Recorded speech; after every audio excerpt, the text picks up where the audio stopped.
Bow. What up, y'all? I want to welcome y'all back to another episode of the Trifecta Podcast. Make sure you like, comment, subscribe, turn that notification button on, man. We're going to be going strong throughout the whole playoffs, man. Give you recaps, reviews, predictions, previews, all that good stuff, man. Let's turn that notification on for your boy, all right? And then keep looking out for these videos. So, man, getting into this recap, Dallas versus the Los Angeles Clippers. All right, so Dallas won in 6. All right, no Kawhi Leonard for majority of the series. Man, it sucks because I did want to see a series with Kawhi Leonard going against Luka Doncic. Even though the 2 games that the Clippers did win were without Kawhi, I don't believe that they're a better team without Kawhi. So I definitely miss seeing that matchup for sure. So in the season series, Dallas had a 119 offensive rating and a 111 defensive rating. All right, so their defense has been really, really good. PJ Washington and Daniel Gafford, man, they made a big impact so far on this team, man. The last 25 games of the season, the Mavs were a top 3 defensive team in the NBA. All right, they weren't doing anything like that before the trade deadline, man. So definitely upgrading their personnel, getting some more athleticism, some bigger guys, some guys that guard the Kawhi Leonards of the world, Paul George's of the world, has really showed in this playoff series, man. But what it really came down to was the 2 stars, of course. Kyrie Irving, 26.5 points per game, 5.7 rebounds per game, and 4.7 assists per game. All right, so he was lighting it up. But the thing that really made him stand out, opposed to his partner in crime, Luka Doncic, is his shooting splits. All right, so he was 51% from the field, 45% from 3, 86% from the line. So he was torching these dudes, lighting it up. A bunch of amazing highlight plays, man. It was really something to watch, man, watching Kyrie. But, man, as Kyrie has continued to show you guys once again, he is an all-time great player, top 75 player of all time, man. And when he's really on his game, man, he's one of the best guards ever, to be totally honest with you, man. So kudos to Kyrie. Luka Doncic, on the other hand, series wasn't as great. So he averaged 30 points per game, 9 rebounds, 9 assists, all right? Great stats. But he shot 40% from the field, 24% from 3. So his three-pointer has really been off in his playoffs.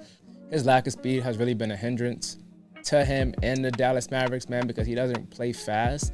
He tends to play very slow basketball in the half court. So what the Clippers did, they just loaded up on him, all right? So they had somebody like Paul George guarding him, Terrence Mann guarding him. Then they had a big step all the way up. So if the big is in the low man spot, they had him step all the way up to the same side block instead of being opposite block. So they would just step up there, make it hard for Luka. Like I said, Luka was not creating a lot of separation. So a lot of times I led to him taking a lot of tough shots, man, a lot of complaining from him as well. But end of the day, they play better. Luka Doncic and Kyrie Irving played better than James Harden and Paul George, man. So James Harden and Paul George were not that great in this game. I mean, James Harden played well. He played better than I expected. But the last 2 games, he kind of went back to that old James Harden. All right, so 19.5 points per game for Paul George on the series, on 41% shooter from the field, 36 from 3. Not great numbers for his standard. James Harden, 22 points per game, which is really good for him. But his last 2 games, he was 14% from the field, 7% from 3. So it wasn't great shooting stats the last 2 games, man. So at the end of the day, the Mavs 2 stars outplayed the Clippers 2 stars. On the Mavs side, their role players did do a decent job of chipping in when needed. All right, they made timely shots, timely plays. They were 18 of 33 on corner threes between Derrick Jones Jr., PJ Washington, and Maxi Kleber. All right, so that shows you they made a lot of timely threes. All right, Derek Lively, though, I want to shout out to Derek Lively. Let me give him a round of applause. Derek Lively, man, only a rookie. All right, 7-footer. Real big pickup for the Mavericks, man, in the draft. Like, he's definitely made a big impact with his size, his ability to run the rim, his ability to block shots, and just be a smart basketball player, man. So he's been really good in the short roll. The short roll is when he doesn't roll all the way to the basket off a screen. He kind of rolls halfway. When they did that, he did a great job of passing out the short roll, just making a simple pass, not doing too much, not trying to look for his own shot, make his own call. He did a really good job in the short roll, all right? He was also 83% at the rim. All right, 83% of his shots he made at the rim. So he was really good at finishing shots as well.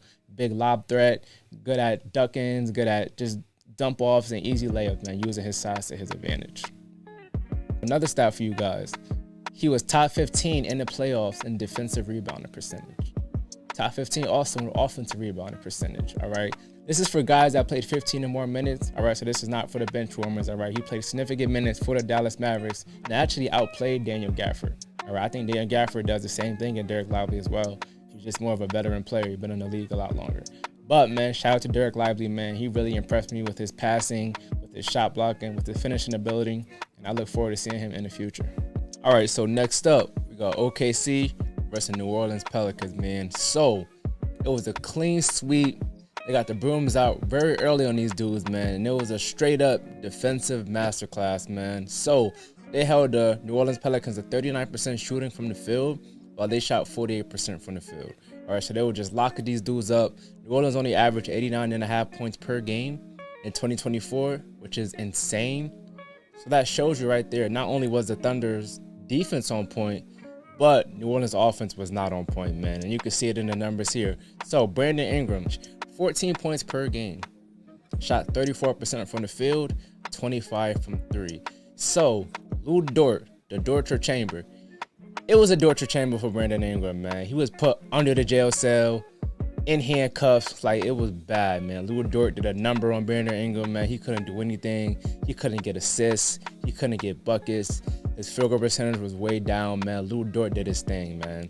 Also, CJ McCollum, he did not have a great series as well. He averaged less than 20 points per game. He is getting older in age, but they did a great job on CJ as well.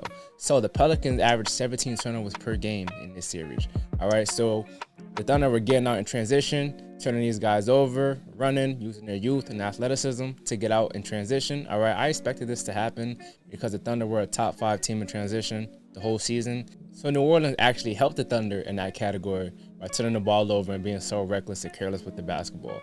New Orleans also shot 26% from 3, which is down to shoot as well. Just awful, man. So, long story short, man, the Thunder did a masterclass job on defense versus these dudes. Offensively, they were pretty good as well. SGA, he did his usual 27 points per game, 47% from the field. All right, so Herb Jones was not able to make a good enough impact to stop SGA from getting his 27 and 30 points per game. I was kind of looking for Herb Jones to hold him to about 24, maybe 4 less points would have definitely helped in that category because the Pelicans did not have enough scoring to keep up with the Thunder. The Thunder are top 5 in offense, top 5 in scoring, very good 3-point shooting team, man. So it's going to be hard to beat these guys if you cannot make shots. So I do think it'll be different in the Dallas series because Dallas has a lot better shot makers, especially with their main 2. But OKC also has very good shot makers as well. And it shows in the numbers here. So Chet, 15 points per game, 9 rebounds per game, 2.8 blocks per game. So in the rebounding category, Chet had 35 rebounds in the series. Jonas Valanciunas for the New Orleans Pelicans had 44. He played 10 less minutes than Chet. So he was clearly getting out-rebounded by Jonas. Also, Larry Nance Jr. was the second big coming off the bench for the New Orleans Pelicans. He had 33 rebounds in 21 minutes per game. So it's clear the Thunder have a rebounding problem. We've known this the entire season. That was arguably their biggest Achilles heel. All right, their talent was there. They showed it in the regular season. But when you're going against bigger teams, it's going to become a problem when teams start to get second and third chance opportunities. All right, the Pelicans couldn't convert on any of that. They couldn't make shots in the first place. And the offensive rebounding stats wasn't a wide enough gap in order for them to take advantage of that. So the Thunder's role players also came to play as well. Lou Dort averaged 3 threes per game, shot at a 53% clip in that series alone, man. So not only did he put Ingram under the jail cell, he was shooting the lights out as well, man. So shout out to Lou Dort. Josh Giddey averaged 2 threes per game, shot at a 50% clip as well. So a lot of Josh Giddey shots are wide open. Same thing with Lou Dort. But if you're not knocking them down, then it really doesn't matter at that point. If you can knock open shots down, it makes the defense have to think twice. Should we blitz SGA? Should we send 2 to Jalen Williams? Like, it makes the defense have to think more because now guys are making wide open shots, man. SGA is going to get his numbers because he's a free throw merchant. He's going to get to the line 10 to 15 times per game. Jalen Williams is just a great 3-level scorer, very efficient in his shots as well. So they got a nice 1-2 punch there, man. So the Thunder got a lot of options, man. So it's not really a surprise that they swept the New Orleans Pelicans. I did pick the Thunder in 6. So for my Thunder fans, you guys get to the second round, you guys get a